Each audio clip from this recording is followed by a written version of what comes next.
saveur divine. Cette bonne nouvelle du royaume sera prêchée dans le monde entier pour servir de témoignage à toutes les nations. Alors viendra la fin. Ce pain céleste vous est présenté par Immaculée Niraneza.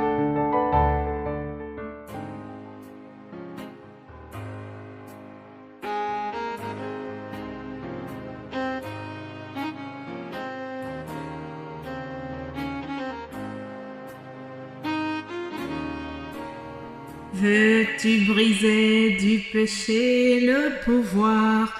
La force est en Christ, la force est en Christ. Si dans ton cœur tu veux le recevoir, la force est dans le sang de Christ. Je suis fort, fort, oui plus que vainqueur par le sang de Jésus. Je suis fort, fort, oui plus que vainqueur par le sang de Jésus, mon sauveur.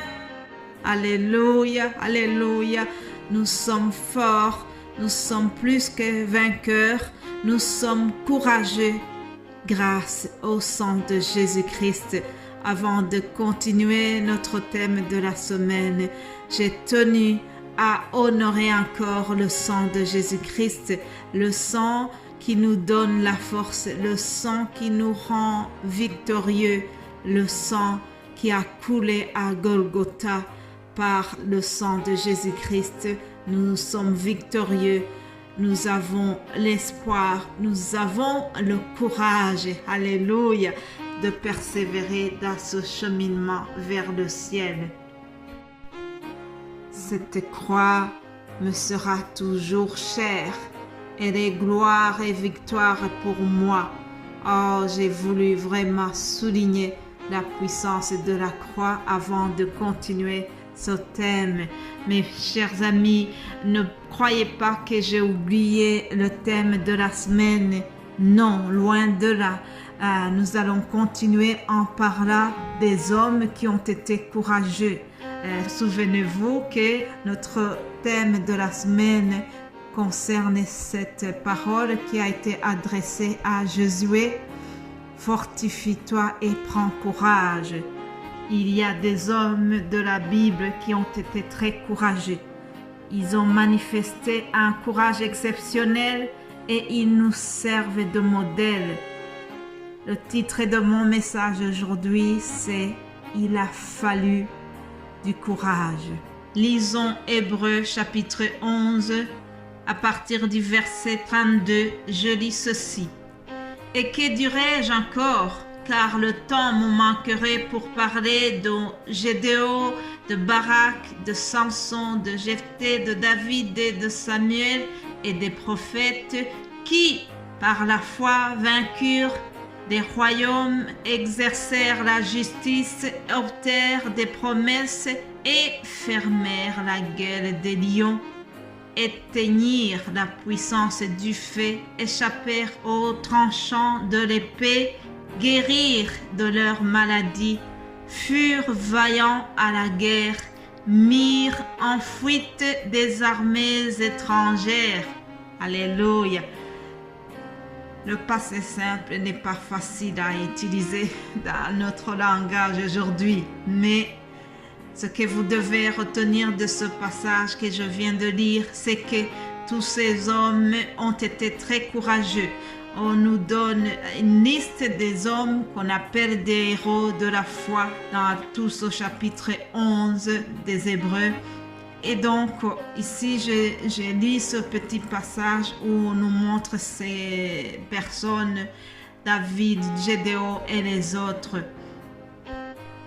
Au verset 33, vous voyez qu'on nous parle de ceux qui ont fermé la gueule des lions. On fait allusion à Daniel. Dans le chapitre 6 du livre de Daniel, nous voyons comment il a été très courageux. Mes bien-aimés de Dieu, sachez que le décret avait ordonné que tout le monde prie le roi. Ils devaient prier les divinités étrangères et aussi leur prière devait s'adresser au roi. À ce moment, le roi avait le droit de vie et de mort. Cependant, Daniel a été très courageux. Il a refusé de prier les divinités étrangères. Il a continué en priant et en louant le Dieu d'Israël, le vrai Dieu. Alléluia.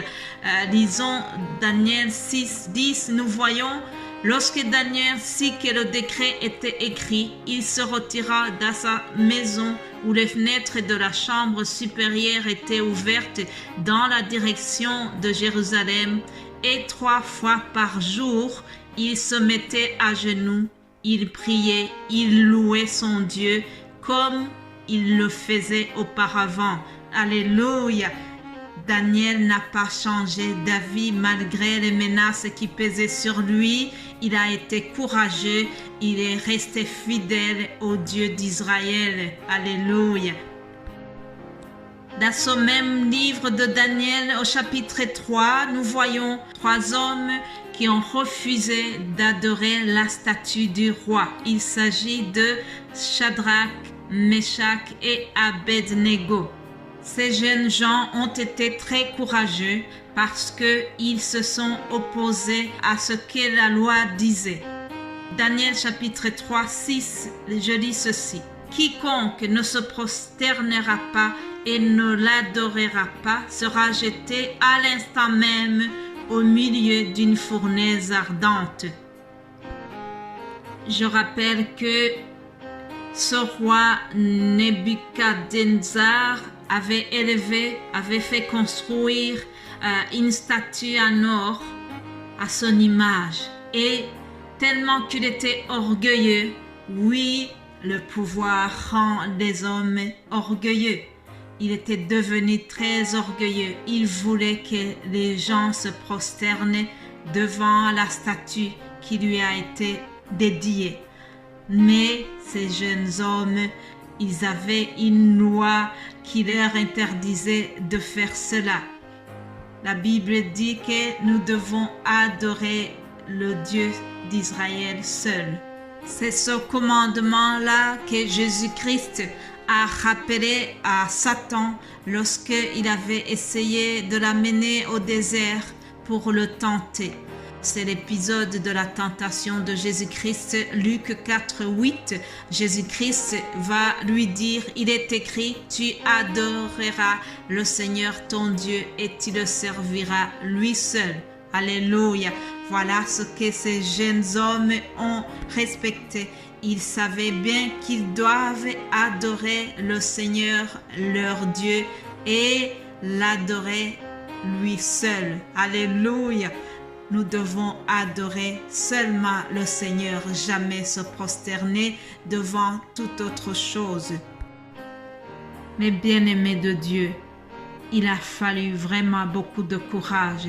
Imaginez-vous, vous êtes devant un feu ardent et on vous menace en disant, si vous ne vous prosternez pas, tout de suite vous êtes jeté dans le feu. J'essaie de me mettre à leur place. Je remercie Dieu que ma foi n'a jamais été mise à l'épreuve à tel point. Mes bien-aimés de Dieu, Daniel et ses amis ont été courageux. Ils ont honoré leur Dieu jusqu'au bout. Alléluia. Et en compensation, le Seigneur, le Dieu d'Israël, les a honorés également en faisant un miracle, en les délivrant de la fosse au lion, en les délivrant de la fournaise ardente. Dieu a manifesté sa puissance, mais ce qui a précédé, c'est le courage remarquable de ces gens-là. Ils ont été déterminés, ils ont persévéré dans leur croyance. Ils n'ont jamais abandonné la foi, ils n'ont jamais accepté d'être tentés. Ils sont restés fidèles jusqu'au bout. Ils ont été très, très courageux devant le danger, devant les menaces. Il a fallu beaucoup de courage pour tous ces gens-là. Alors, si je raconte leur histoire aujourd'hui, c'est pour que ces personnages-là nous servent d'exemple, nous servent de modèle.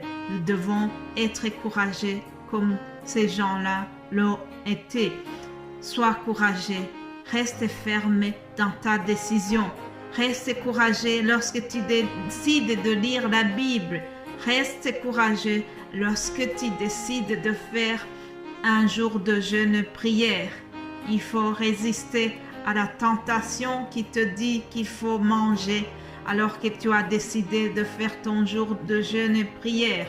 Ça, je vous le dis et je le dis à moi-même parce que vraiment, nous devons rester courageux dans des grandes choses et dans des petites choses.